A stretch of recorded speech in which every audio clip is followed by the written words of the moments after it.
I am glad to have you in this video. This is the continuation of the series I started on stress management and how to break free from a stressful life. This is part 3 of this series, and in this video I will be dealing with stress manifestation and identifying stressors. Stay with me on this video and share it with your loved ones. Thanks.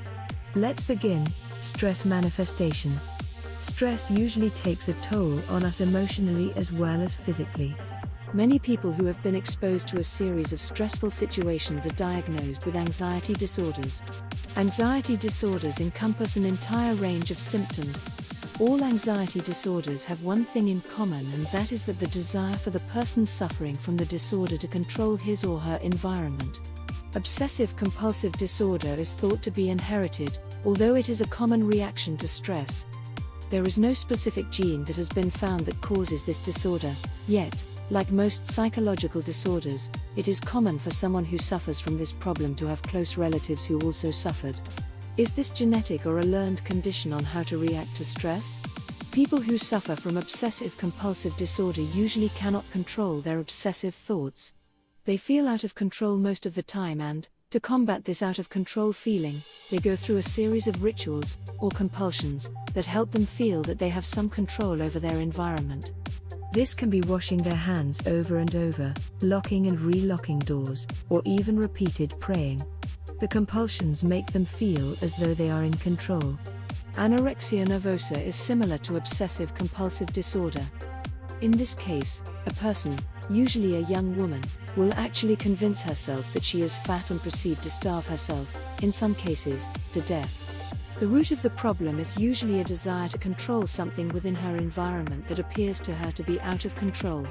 Many young women exhibit symptoms of anorexia when they enter college, a stress factor because their lives have been disrupted. General anxiety disorder is a name given to a condition where someone experiences severe anxiety but does not fall into known categories such as social anxiety disorder, where you fear social situations, anorexia, or obsessive-compulsive disorder. Those with generalized anxiety disorder normally do not know that they have the condition until they wind up in the emergency room of the local hospital experiencing symptoms of what appears to be a heart attack. An anxiety attack, or panic attack, presents like a heart attack. It is usually brought on by stress, either real or imagined. Stress usually manifests itself in anxiety and/or depression. Anxiety manifests itself in many different ways, including obsessive-compulsive disorder and anorexia. Depression manifests itself in one way: the person does not get any enjoyment out of life. If left untreated, depression can be fatal. Each year, we hear about young people who kill themselves. Suicide among teenagers and even younger children has been somewhat of an epidemic for the past 2 decades. Prior to 1980, we rarely heard of a suicide in young people. Most people did not know more than one person who killed themselves. Today, most school districts can name quite a few students who killed themselves in the past 2 years. Most high school students can name at least 2 young people who they knew who killed themselves. This is tragic. Young people with their entire lives ahead of them are killing themselves due to stress. In most cases, the stress is self-inflicted. The young person wants to get into a certain college and feels that they are not getting the best grades. At the age of 17, a young person feels that his or her life is over because they are just not good enough for the world. This is a tragedy. In addition to causing mental problems, stress can also cause physical problems.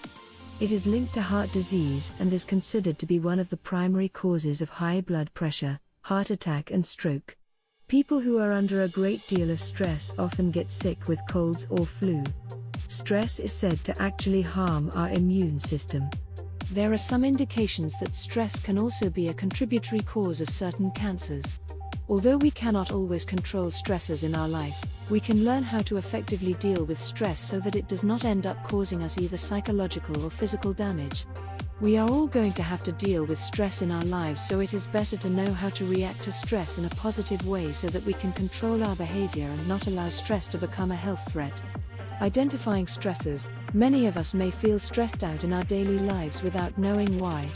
As many people are on medication due to anxiety and depression, it is obvious that many of us are under a great deal of stress. While medications to alleviate the symptoms of stress can help, they are merely a mask. The real problem is the stressful situation that we are enduring, either in our minds or in reality. Janet was a secretary for a large law firm. She had a boss who would criticize her every move on a daily basis. Janet was in no position to leave her job, as she was the sole supporter of her 2 young children. Her husband had died 2 years prior, and this was the first job Janet had since his death. She worked hard, but no matter what she did, she could never please her boss.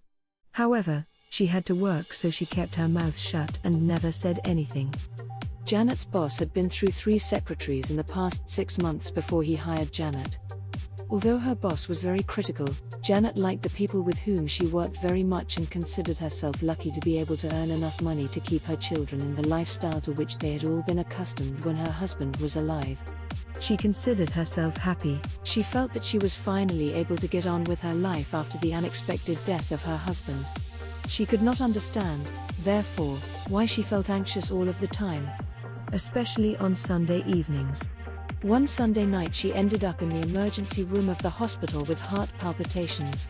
She thought she was having a heart attack, so she got her mother to look after her kids and went to the hospital. After a series of tests, it was determined that Janet suffered from a panic attack. The ER doctor gave her a prescription for tranquilizers and advised her to see a psychiatrist. A psychiatrist? Janet wasn't crazy. And everyone knows that only crazy people have anything wrong with them mentally. So she took the tranquilizers and ignored the advice of the physician. She continued to experience panic attacks on a more frequent basis until one Monday morning, she couldn't get out of bed. Her children got very upset and called their grandmother, who found Janet in a catatonic state. She took her daughter to the hospital, where she was admitted to the psych ward for a few days. Janet had what used to be called a nervous breakdown. Was Janet crazy? No, she was just suffering from severe anxiety and depression caused by several stressors. One of them was her boss, who was just a bully. The other was the fact that her husband had died and left her as the sole provider for her 2 children. Fortunately, Janet's mother took her to the hospital, as Janet had been thinking more and more about joining her late husband. Even more fortunate for Janet was the fact that the doctor at the hospital was able to help Janet identify her stressors. While Janet could not do anything about the death of her husband, she could do something about the second stress factor, which was her boss. She looked for a new job with a boss who was a bit more human, and finally found herself not only with a better boss, but more money. She was still able to keep in contact with the friends she made at her old job, who regaled her with stories about how her bully boss kept going through secretaries. Identifying stressors is not so easy for most people as it was in Janet's case. While some of us can point to different stress factors that have occurred recently in our lives, others have absolutely no idea why we are stressed. In some cases, the original stressor can be something that happened in our childhood. In the film The 3 Faces of Eve, a woman is depicted as having a split personality disorder. The film follows this very usual psychological disorder until they get to the root of the problem, which was the fact that she was made to kiss the face of her dead grandmother as she lay in her coffin. This was not done as a form of abuse, but was a cultural belief. Her mother, who made her kiss the dead woman's face, did not do this to abuse her child, but believed that by kissing the face of the dead, it would cause you not to miss them and for them not to haunt you. Unfortunately, the trauma that this girl endured caused her so much stress that she actually felt it necessary to retreat into her own mind and develop other personalities who usually emerged whenever she was under any sort of stress. The personalities took over her life, and Eve had no recollection of what the personalities were doing when she was out of it. She would simply black out, and one of the personalities that she created in her own mind would take over for her. The film ended, of course, with the woman being helped. The simple recollection of the incident in her childhood that had been buried in her mind was able to cure her of her split personality disorder. She no longer needed the personalities that she created to help her cope with stress in life. While some of us can identify stressors as easy as Janet, others may have a difficult time putting our finger on what causes us to react to stress, such as in the case of the film example. If you are feeling stressed out, sit down with a pen and paper and try to identify the cause of your stress. In most cases, it will be more than one different problem that is causing you stress. Try to pinpoint the source of your stress by writing down everything that is worrying you. Keep a journal of your day-to-day activities and how you feel periodically throughout the day. Think about the different people with whom you interact with during the course of the day, and how you feel about each interaction. Once you have identified the source of your stress, you can then make a determination on how you can handle the stress that is affecting your daily life. Chances are that your stress factors will be one of the following: a personal relationship, money, job situation, health concerns. Some of the stresses you will be able to control, others you will not be able to do anything about. But in order to help yourself, you are going to have to know what you are up against when it comes to the cause of your stress.